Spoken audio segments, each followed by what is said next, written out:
In the heart of Dubai, where skyscrapers pierce the desert sky and gold-plated cars gleam under the relentless sun, Sheikh Ahmed Al-Mansoori lived a life most could only dream of. His sprawling villa in Jumeirah, a gated oasis of marble and glass, overlooked the turquoise waters of the Arabian Gulf. Palm trees lined the driveway, their fronds swaying in the warm breeze, while fountains whispered softly in the courtyard. At 42, Ahmed was a man who had it all: wealth, power, and a reputation as one of Dubai's most respected businessmen. His real estate empire spanned luxury hotels and towering office complexes, each deal cementing his status among the city's elite. To the public, he was a devout family man, often seen at charity galas with his elegant wife, Noor, and their two young children, a boy and a girl, whose names were whispered with reverence in Dubai's high society. Ahmed's life was a carefully curated image of success and tradition. He wore tailored dishdashes, his dark beard trimmed to perfection, and his presence commanded attention at every boardroom meeting or mosque gathering. He was a patron of the arts, funding cultural festivals that celebrated Emirati heritage, and a generous donor to local schools. Yet behind the polished facade, Ahmed was a man of contradictions. He navigated Dubai's blend of modernity and tradition with ease, sipping espresso in sleek cafes while honoring the Bedouin customs of his ancestors. It was this duality that made him magnetic and dangerous. Dubai itself was a city of contrasts, a glittering metropolis built on ambition and oil, where East met West in a delicate dance. Expatriates made up nearly 90% of the population, drawn by the promise of tax-free wealth and a life of luxury. Among them were thousands of migrant workers, drivers, maids, nannies, who kept the city's opulent households running. These workers, often from South Asia or the Philippines, lived in the shadows of Dubai's skyscrapers, their stories rarely told. They were the invisible hands that polished the marble floors and raised the children of the elite, their lives governed by strict contracts and precarious visas. For many, Dubai was a land of opportunity, but it was also a place where one misstep could mean deportation, or worse. Into this world came Priya Sharma, a 25-year-old from a small village in Kerala, India. With her warm brown eyes and quiet grace, Priya was the kind of woman who blended into the background, her presence unnoticed by the wealthy families she served. She had arrived in Dubai 2 years earlier, driven by a desperate need to support her widowed mother and younger siblings back home. Her father's death had left the family in debt, and Priya's job as a nanny for the Al-Mansoori family was her lifeline. She earned $400 a month, a fortune by her village's standards, but a pittance in Dubai's economy. Her days were long, spent chasing after Ahmed and Noor's children, 7-year-old Khalid and 4-year-old Layla, while managing household chores in the villa's guest quarters where she lived. Priya's life was one of routine and restraint. She wore simple salwar kameez, her hair tied back in a neat bun, and kept her head down when addressing the family. The villa's staff quarters were modest, a stark contrast to the main house with its crystal chandeliers and gold-accented furniture. Yet Priya was grateful. She sent most of her earnings home, dreaming of one day funding her brother's education or her mother's medical care. Her only indulgence was a small notebook where she jotted down poems about the sea, inspired by the distant waves she could glimpse from the villa's upper windows. She was invisible to most, a cog in the machinery of Dubai's elite households, but her quiet resilience hid a heart full of hope. Ahmed first noticed Priya during a rare moment of stillness in the villa. It was late one evening after a long day of meetings when he saw her reading to Layla in the garden. The child's laughter echoed softly, and Priya's gentle voice carried a warmth that caught Ahmed off guard. He began to linger in the children's playroom, asking Priya about her day or offering small compliments on her care for Khalid and Layla. At first, Priya brushed it off, trained to maintain professional distance. But Ahmed's attention was persistent, his charisma disarming. He was unlike the men in her village, worldly, confident, and powerful. When he gifted her a silk scarf for Eid, claiming it was a token of appreciation, Priya felt a flicker of something dangerous, validation in a world where she was often unseen. To the outside world, Ahmed and Noor were the perfect couple. Noor, 38, was a vision of elegance, her abaya adorned with subtle embroidery, her dark eyes sharp and observant. She managed the household with precision, hosting lavish dinners for Dubai's elite and ensuring the family's reputation remained untarnished. But beneath her poised exterior, Noor was acutely aware of the pressures of her role. In Emirati society, a wife's duty was to uphold family honor, a task made harder in a city where temptation lurked behind every gilded door. Noor trusted Ahmed, but she was not naive. She had heard whispers of other men in their circle straying, their affairs hushed up to avoid scandal. The thought gnawed at her, though she pushed it aside, focusing on her children and her duties. As the months passed, Ahmed's interactions with Priya grew more frequent. He began offering her rides to the market, claiming it was on his way, or asking her to stay late to discuss the children's schedules. Priya, caught between gratitude and unease, felt the weight of his gaze.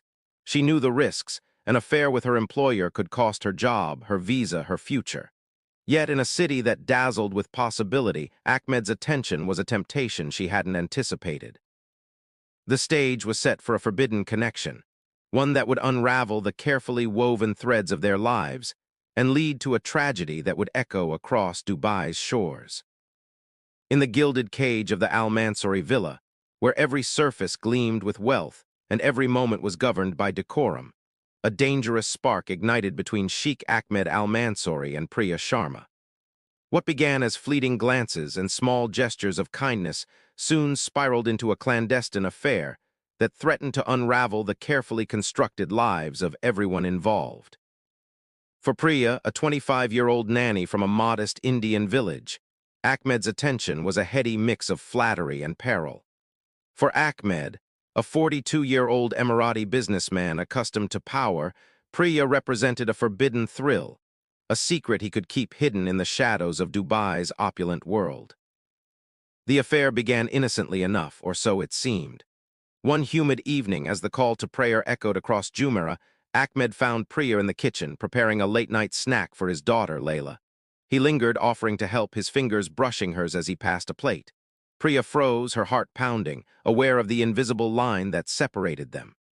Ahmed's smile was warm, disarming, and he complimented her patience with the children, his voice low and intimate. Priya mumbled a thank you, her cheeks flushing, and hurried back to her quarters.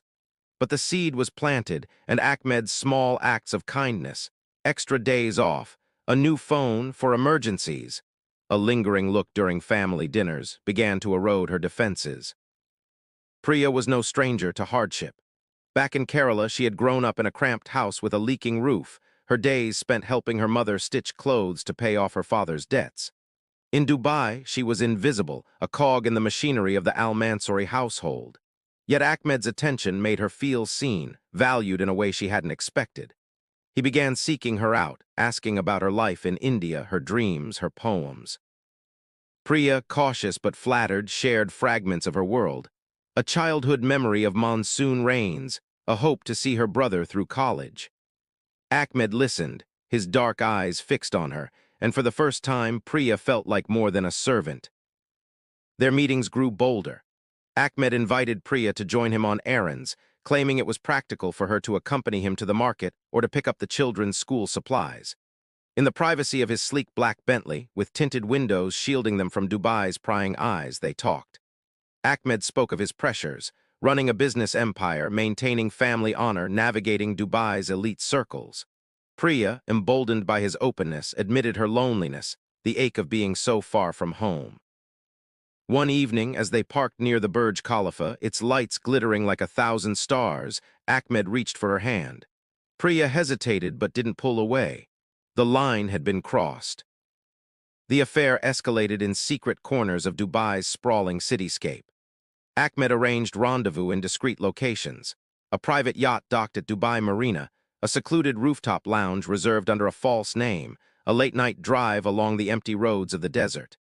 Each meeting was a stolen moment, charged with the thrill of danger. Ahmed gifted Priya jewelry, a delicate gold bracelet, a pair of pearl earrings, items she hid in her room, knowing they could betray her. He whispered promises, telling her she was special, different from the world he knew. Priya, caught in the whirlwind of his charisma, began to dream of a future she knew was impossible. She imagined Ahmed leaving his wife, Noor, defying tradition to be with her. It was a fantasy born of naivety, but in those moments it felt real. The cultural and social risks were immense. In Dubai, where tradition and modernity clashed, an affair between an Emirati sheikh and an Indian nanny was more than a scandal. It was a violation of deeply ingrained norms. For Ahmed, discovery could mean disgrace, the loss of his standing in a society that valued family honor above all. His business deals, often sealed with trust among conservative partners, could collapse. For Priya, the stakes were even higher. As a migrant worker, her visa depended on her job. Exposure could lead to dismissal, deportation, or worse, retaliation from a family protecting its reputation. She had heard stories of maids punished for lesser infractions, their lives upended without recourse. Yet the pull of the affair was stronger than her fear. Ahmed, too, was driven by a complex mix of emotions. At 42, he was restless, caught between the expectations of his role and the allure of rebellion. Priya's youth, her quiet strength, her outsider's perspective on his world fascinated him. She was a respite from the pressures of his life, boardroom negotiations, family obligations, the constant scrutiny of Dubai's elite. With her, he could be someone else, if only for a few hours. But his promises were reckless, born of passion rather than intent. He spoke of love, of a future together, but deep down he knew the limits of his world.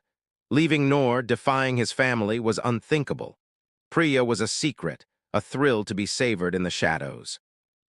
As weeks turned into months, the affair deepened, becoming harder to conceal. Priya's demeanor changed. She smiled more, but her eyes darted nervously when Noor was near.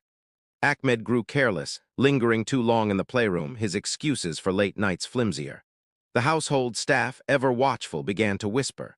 A driver noticed Ahmed's car parked at odd hours. A maid saw Priya slip out of the guest quarters late at night. The tension in the villa thickened, an invisible current running beneath the polished surface. Priya, torn between love and fear, clung to Ahmed's promises, unaware that they were a house of cards. Ahmed, intoxicated by the affair, underestimated the eyes watching from within his own home. The stage was set for a betrayal that would shatter their fragile world, leading to a tragedy that would stain the sands of Dubai's shores. Noor Al-Mansoori was the epitome of grace, a woman whose every movement seemed choreographed to uphold the Al-Mansoori family's impeccable reputation.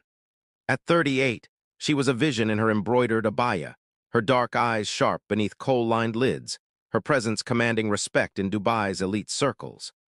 As Sheikh Ahmed's wife, she managed their Jumeirah villa with precision, orchestrating dinners for business tycoons and charity events that burnished the family's name. But beneath her polished exterior, Noor carried the weight of unspoken expectations.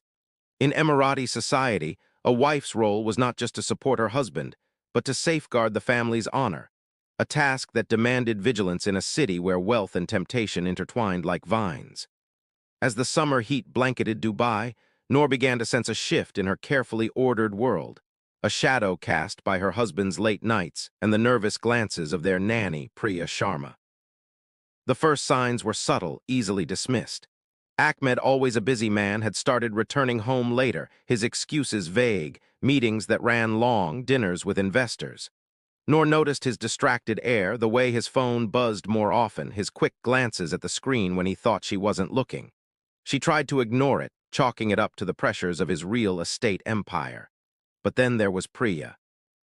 The 25-year-old Indian nanny, who had once been a quiet, efficient presence in the household, seemed different. Her eyes, once lowered in deference, now flickered with something Noor couldn't place, nervousness, perhaps, or defiance. Priya's movements were hurried, her responses clipped when Noor asked about the children's day.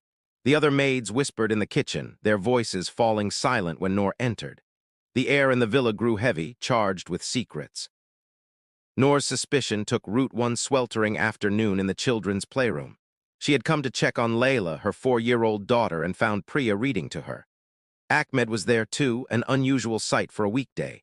He was laughing, his hand resting casually on the arm of Priya's chair, his posture too familiar. Priya's smile was tight, her eyes darting to Noor before dropping to the book. The moment passed, but it lingered in Noor's mind like a splinter. That evening, as Ahmed showered, Noor picked up his phone, her heart pounding. The passcode, her birth date, unlocked a world she wasn't prepared for. A single message buried in a thread labeled "Driver" read, "Miss you, Marina, 10 p.m."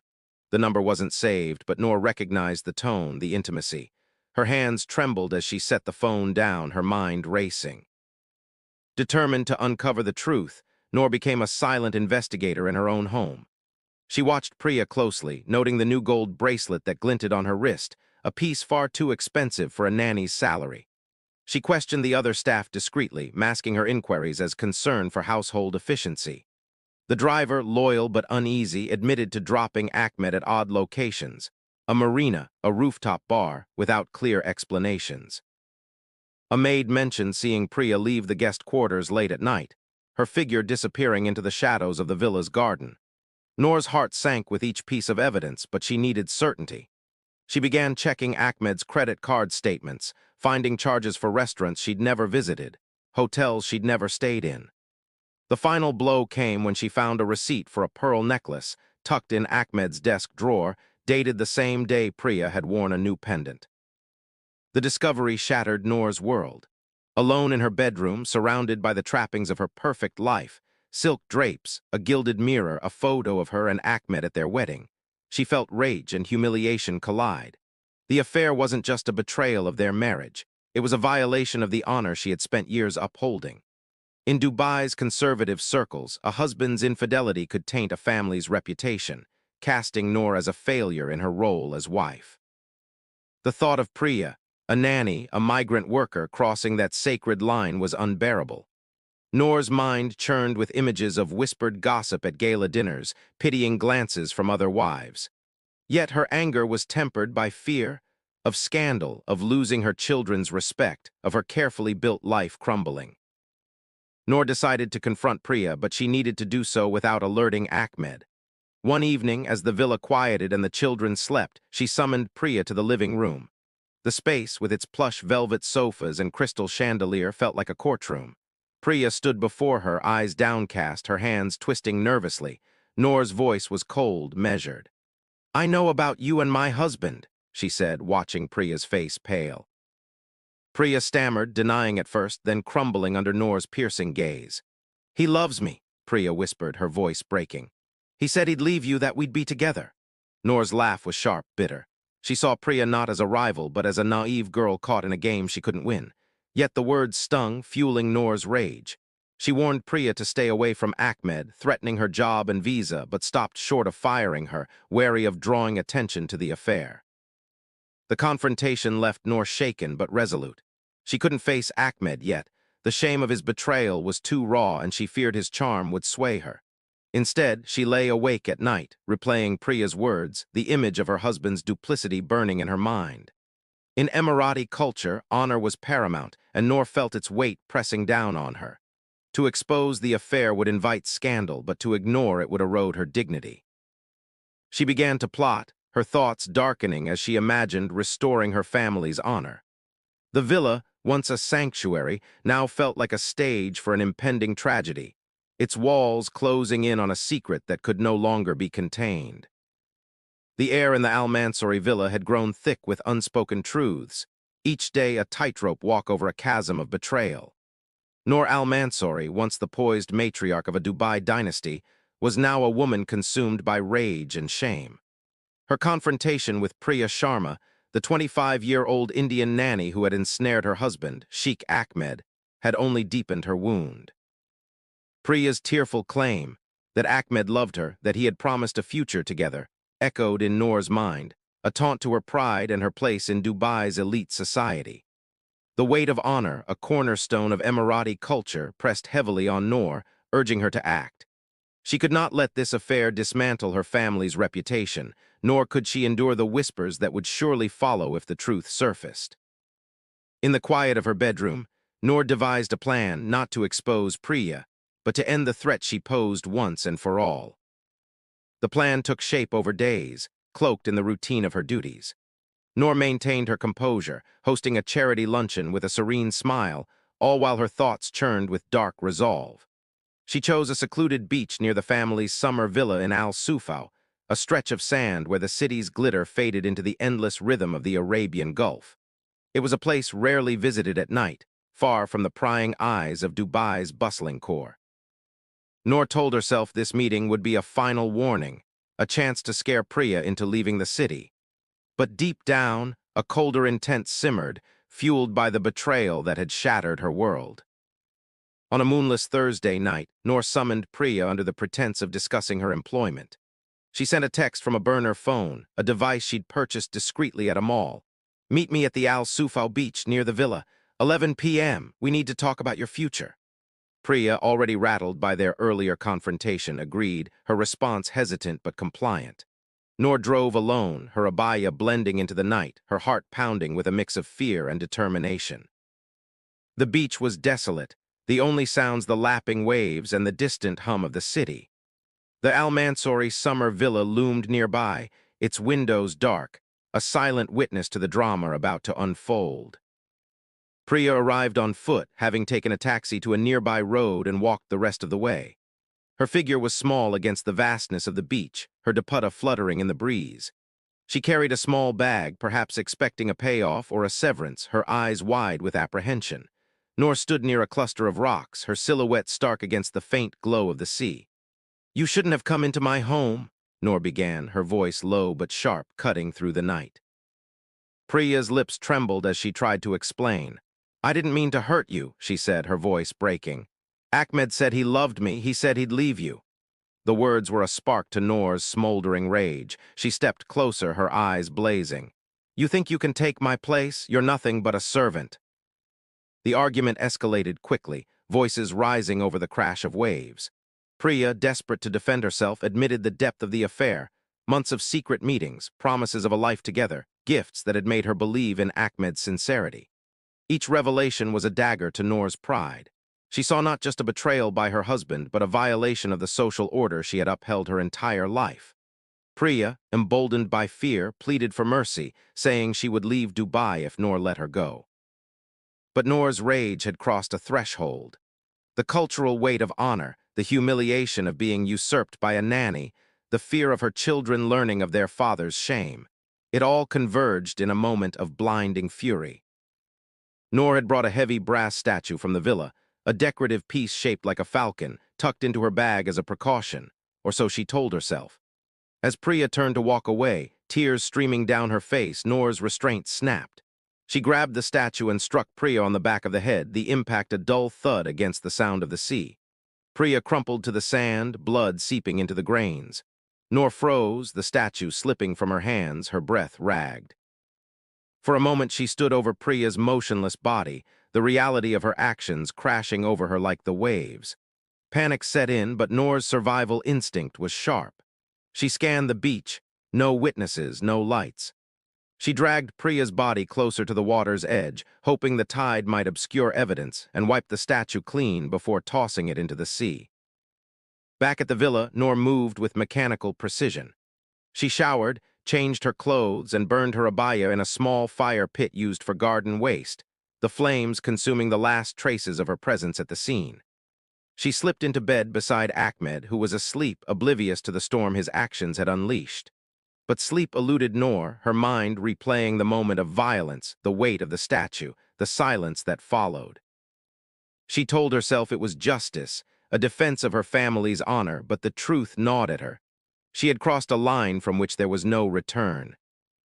The next morning, a jogger discovered Priya's body, half submerged in the shallow waves, her dupatta tangled in the sand. The news spread quickly, a grim headline cutting through Dubai's polished veneer. "Migrant worker found dead on Al Sufal beach." Ahmed awoke to the report on his phone, his face paling as he recognized Priya's name. He stumbled through breakfast, his usual charisma replaced by a haunted silence. Noor watched him, her expression unreadable, as he excused himself to make calls, claiming it was business. But she knew he was grappling with the loss of his lover and the fear of what might come to light. Ahmed's grief was a tangled mess of guilt and self-preservation. He had loved Priya in his own reckless way, but he had never intended to leave Noor or risk his empire.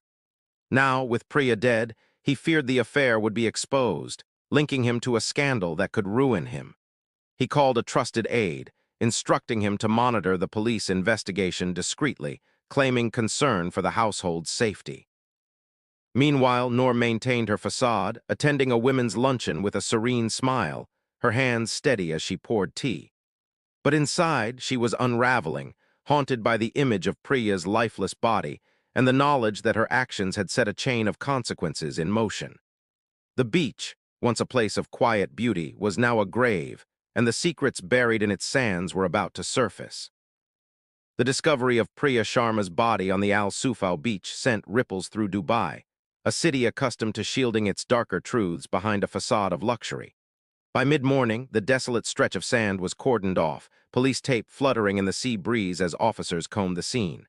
The news spread rapidly, a grim headline flashing across local media.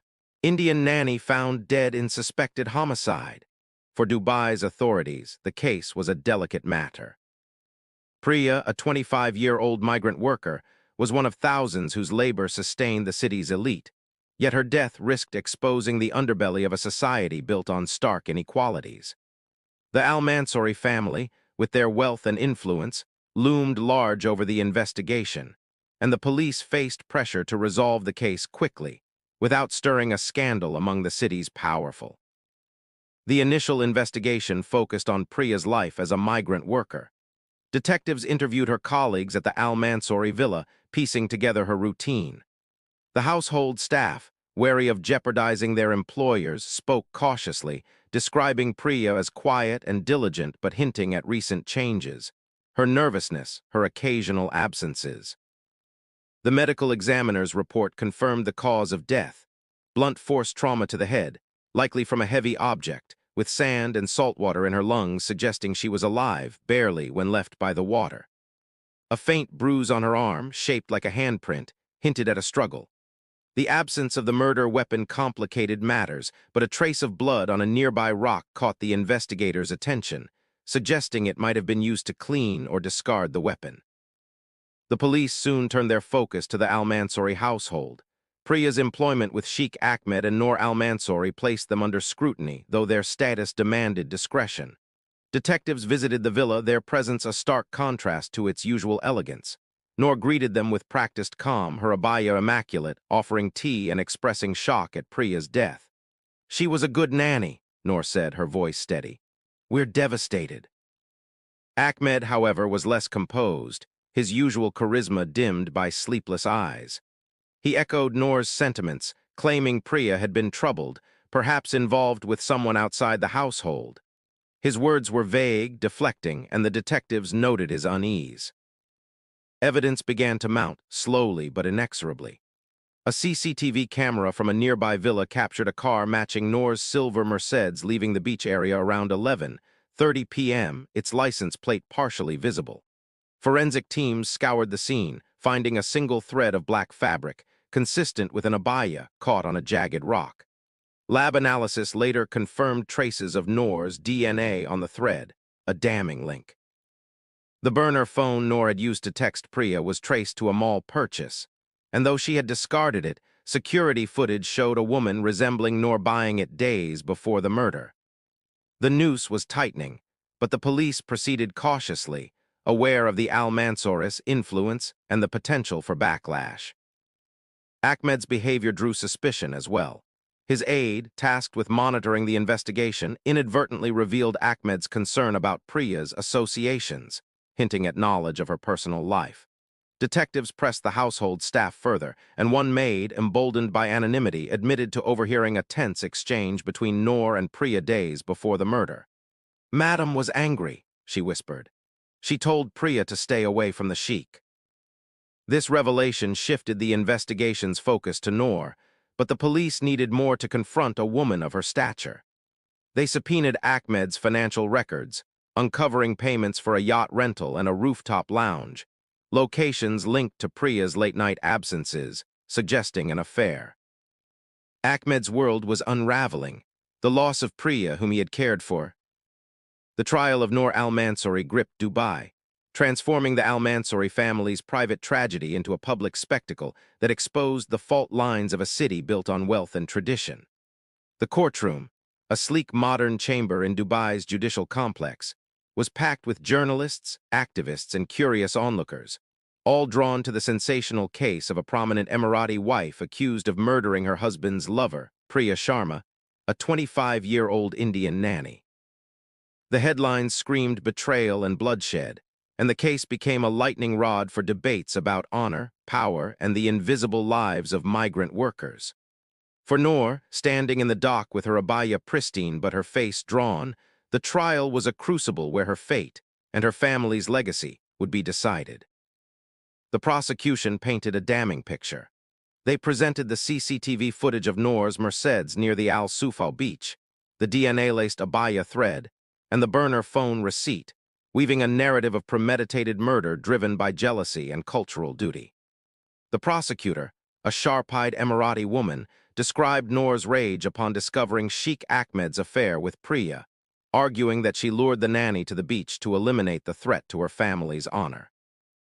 The brass falcon statue, though never recovered, was cited as the likely weapon, its absence attributed to Noor's calculated disposal in the sea. Witnesses, household staff, a mall security guard, corroborated the timeline, their testimonies punctuated by the maid's account of Noor's confrontation with Priya days before the murder. Noor's defense team, led by a high-profile lawyer known for defending Dubai's elite, countered with a strategy rooted in cultural nuance.